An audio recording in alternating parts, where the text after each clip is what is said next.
সরকারকে আমার একটা প্রশ্ন, আমরা যদি যারা আমরা তো হাতে অস্ত্র নেই নাই, আমরা খালি লাঠি আর ইট নিয়ে নামছি, আপনারা tear shell, rubber bullet, original bullet, বোমা, যে 4% রাইফেল নিয়ে নামছেন, আমাদের হাতে যদি অস্ত্র ওঠে আপনারা কি বাঁচবেন?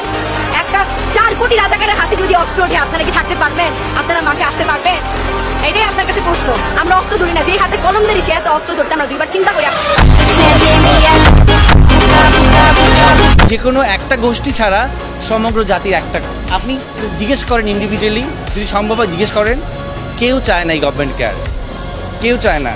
আপনি আপনার বাচ্চাকে রেখে বাইরে যাবেন, সেই নিরাপদ নয়। হ্যালো গাইস, কেমন আছেন সবাই? আশা করি সবাই অনেক অনেক ভালো আছেন। বরাবরের মতো আমাদের নতুন আরেকটি ভিডিওতে আপনাকে স্বাগতম। আজকের ভিডিওতে আপনারা দেখবেন বর্তমান সময়ে বাংলাদেশে ঘটে যাওয়া কোটা আন্দোলন ঘিরে রাতারাতি ভাইরাল হওয়া শিক্ষার্থীদের প্রতিবাদী গর্জন এবং কলিজায় কাঁপন ধরে দেওয়ার মতো কিছু ভিডিও, যেগুলো দেখলে যে কোনো পাথরহৃদয় মানুষের চোখে পানি চলে আসবে। আমার কানে এখনো বাজে যে কারো পানি লাগবে, কত পানি আসছে এখন, কারো পানি লাগবে। তো এটা যতদিন মাথায় থাকবে ততদিন পর্যন্ত আমরা শান্তিতে ঘুমাতে পারবো না। আমার পক্ষ থেকে তো আলাদা কোনো কিছু বলার না, পুরো দেশের মানুষই একই কথা বলছে, এবং দেশের মানুষ যখন সবাই একসাথে কোনো ন্যায্য দাবি রাখে তখন সেটা একটু হলেও মাথায় আনা দরকার যে সেটা ফেলে দেওয়ার মতো না। তো আমরা আমাদের যে ভাইরা, যে বোনগুলো মারা যাচ্ছে, যে ভাইটা মারা গেল, দেখেন যদি আপনি সুস্থ স্বাভাবিক মানুষ হন, আমরা রাত্রেবেলা ঘুমাতে পারবেন না। বুলেট আপনি দেখেছেন বাবা মায়ের রাখতো না, অভিশাপ আসমান কাঁপে, আপনাদের কাঁপে না? তার কাঁপে না? অভিশাপের ভয় হয় না? বুকগুলা ঝাঁঝরা হয়ে গেছে আমার সন্তানদের। রাবার বুলেট বলবেন, কি বলবেন? এগুলো অস্ত্রের মুখে দাঁড়িয়ে আছে, আমাদের পয়সায় কেনা বুলেটে আমাদের সন্তানদের আপনারা বুলেট ছুটছেন।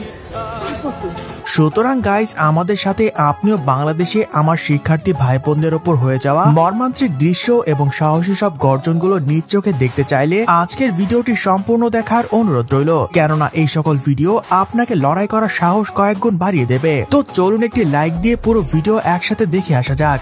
৭১-এ আমরা দেখেছি যে পাক হানাদাররা দরজায় ঠক ঠক করতো এবং জিজ্ঞেস করতো যে মুক্তি আছে কিনা। আর 2024 সালে দেখলাম রাতের অন্ধকারে 2টা-3টার সময় ঠক ঠক করে জিজ্ঞেস করে কোনো ছাত্র আছে কিনা। আপনি আপনার বাচ্চাকে রেখে বাইরে যাবেন, সেই নিরাপদ নয়। আপনি এই ঢাকা শহরে খেলার মাঠ নেই, বাচ্চারা ছাদে যেতে পারতেছে না। কেন পারতেছে না? হেলিকপ্টার দিয়ে গুলি করা হয়েছে। মিথ্যাইটা কয়টা সত্যকে আপনার আড়াল করবেন? সরাসরি সরকার বিরুদ্ধে এইভাবে সাহস নিয়ে কথা বলতে কলিজা লাগে ভাই, যেটাই অভিনেতার মধ্যে আছে। সত্যি আপনাকে মন থেকে সেলুট জানাই। আমাদের আন্দোলন বলে জিনিসটাকে আলাদা করার কিছুই নাই এখন যে কোনো একটা গোষ্ঠী ছাড়া সমগ্র জাতির একটা, আপনি জিজ্ঞেস করেন ইন্ডিভিজুয়ালি, যদি সম্ভব হয় জিজ্ঞেস করেন, কেউ চায় না এই গভর্নমেন্ট কেয়ার, কেউ চায় না।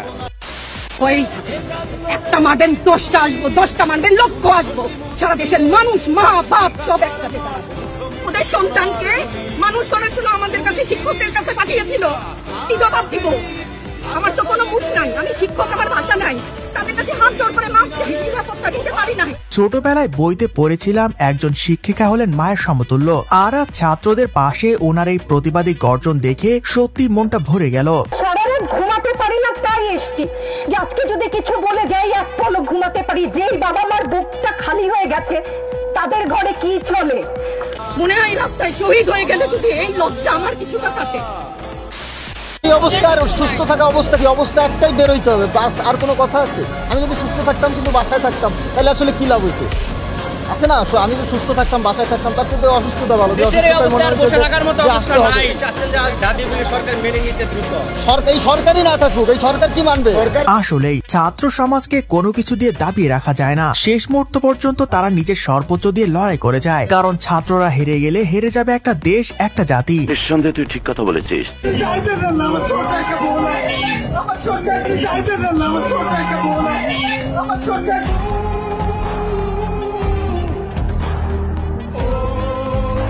কথাগুলো একেবারে কলিজে কাঁপন ধরে দেওয়ার মতো। আর এরপরও যদি আপনার মন না কাঁদে, একটু সহানুভূতি যদি না দেখাতে পারেন, তাহলে নিজেকে মানুষ বলে দাবি করবেন না। যাই হোক, আমাদের এই ফোনটা, হাতের মোবাইলের মধ্যে যে ফোনটা, সেটা তারা প্রতিরোধ চেষ্টা করছে। যারা যাদেরকে পাচ্ছে আন্দোলনের কোনো ফুটেজ, তাদেরকে গ্রেফতার করছে, তাদেরকে হয়রানি করছে। আমার ভাই বাসায় ঘুমাতে পারছে না কেন? আমরা কেন সাধারণ ছাত্রীরা, আমাদের উপরে কেন পুরুষদের হাত করবে? কেন আমাদেরকে টর্চার করা হবে? কেন আপনারা কি দেখেন নাই এত এতগুলো মিডিয়া আপনারা কি দেখেন নাই?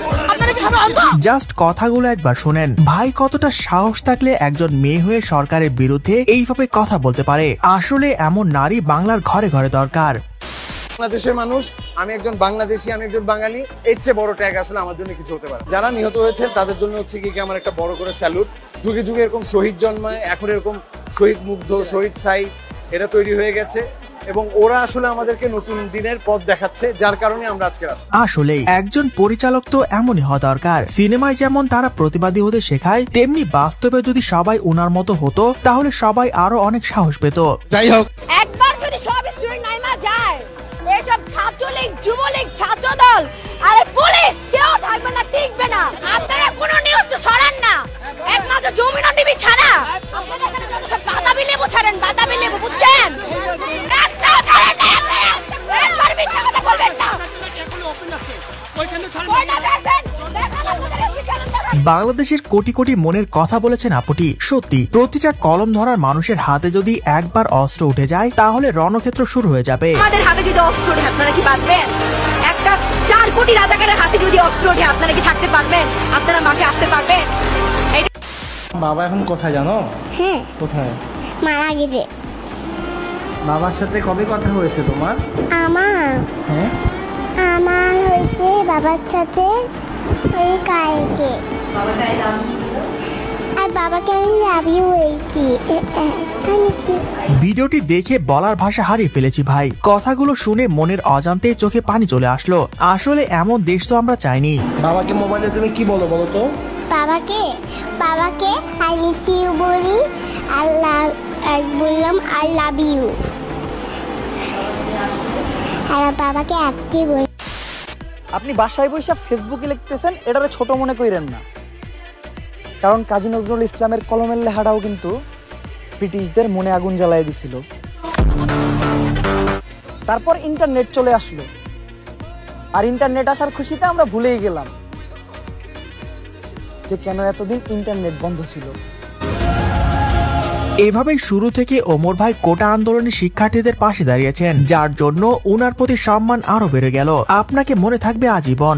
মোবাইল চেক করা যাবে না, বিনা কারণে কাউকে তুলে নেওয়া যাবে না, নারী পুরুষের উপস্থিতি ছাড়া নারীদের ধরে নেওয়া যাবে না, এগুলো অবিলম্বে বন্ধ করতে হবে। 3 জন মহিলার ভয়ে আমাদের দেশের পুলিশ তটস্থ হয়ে রয়েছে, তারা বিশ্ববিদ্যালয়ে ঢুকলে নাকি খুব বড় সমস্যা হয়ে যায়। একই কার্ড খেলা হচ্ছে যে আমার বাবা কি করলেন সেজন্য আমি দায়ী। আমাদের সন্তানদের রক্ষা করার জন্য এসেছি, কারো বাপের প্রয়োজনে আমরা এখানে আসি। তো যাই হোক, সর্বশেষ কোটা আন্দোলনের আরো কিছু প্রতিবাদী ভাইরাল ভিডিও দেখে আসা যাক।